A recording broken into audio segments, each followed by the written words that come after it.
These are some of the pictures in Linton here, down. And one got trapped behind the tractor. It's kind of ugly.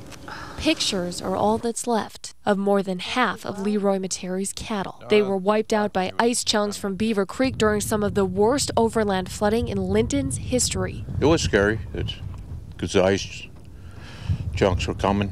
The fence was over there and it was kind of pushing us through the fence line. Leroy was eventually rescued by the sheriff's motorboat. Once safe, he couldn't help but think about his livestock. Consider what it left behind, how they couldn't pull through it.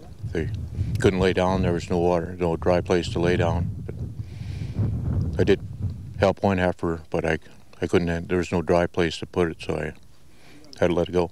Ranchers and farmers are a humble lot, and they're the last people on earth that seems to ask for help. Once the floodwaters began to recede, the real challenge began. Left behind were massive amounts of debris on the fields, soaked grain in the bins, and a massacre of livestock. He was overwhelmed, to say the least. I couldn't take it. I had to go up in the barn stairs, dry my eye. When I told him that people were going to come and help clean up his property, that's the first time that I actually heard a little bit of joy and relief in his voice.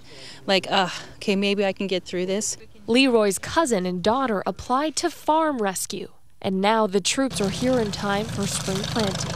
Our volunteers, our farm rescue volunteers, are operating the farm equipment. And then we've got volunteers that are walking along, picking up debris, putting it on a flatbed. And then there's tractors that are then putting it in a pile and eventually it'll be burned. So they're clearing the cropland so Leroy can get more of his crop planted, which will help, generate more income for him in the end. Many are working for free. First-time volunteer and retired farmer David Schwartz says he wants to spend his free time in a positive way. Oh, I'm on vacation. I enjoy this. It's not less stressful than when you're doing it on your own. And a lot less stressful for Leroy. Without the help of the volunteers, he believes it would take 2 years to clean it all up on his own. And we're glad to be here and help him out.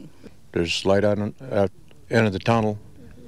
It was pretty dim at first, but now it's getting brighter.